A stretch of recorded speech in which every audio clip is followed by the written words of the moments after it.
ভাই আমি গেলে থাকলেও দুঃখ নেই।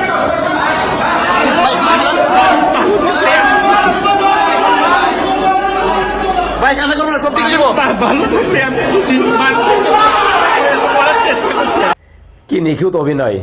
এই ব্যারিস্টার সুমন তথাকথিত যুদ্ধ অপরাধ ট্রাইব্যুনালের প্রসিকিউটর ছিলেন। তখন সাইদি, আল্লামা সাইদি চিল্লাই চিল্লাই বলছিলেন, আমি যুদ্ধ অপরাধী নই, আমি রাজাকার নই, আমি ৭১ সালে এক ফোঁটা কাদা বা বালু আমার গায়ে লাগে নাই, লাগে নাই, লাগে নাই। সেদিন এই নিরপরাধ মানুষটার, এই বিশ্ববরণ্য আলেমের কান্না এই ব্যারিস্টার সুমনের কানে পৌঁছায় নাই। আজ তার কান্না জাতির সামনে, যাকে জাতি দেখে আর হাসে।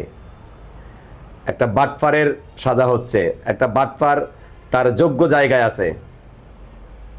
তার অভিনয় দেখে আমার বলতে ইচ্ছা করে সেই কুয়াকাটা হুজুরের মতো,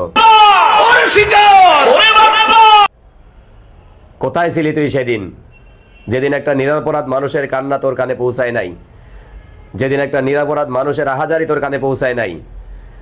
আজ তুই অপরাধ করার পরেও তোর আহাজারি আমাদের কানে পৌঁছাবে না, এই সভ্য জাতির কানে পৌঁছাবে না।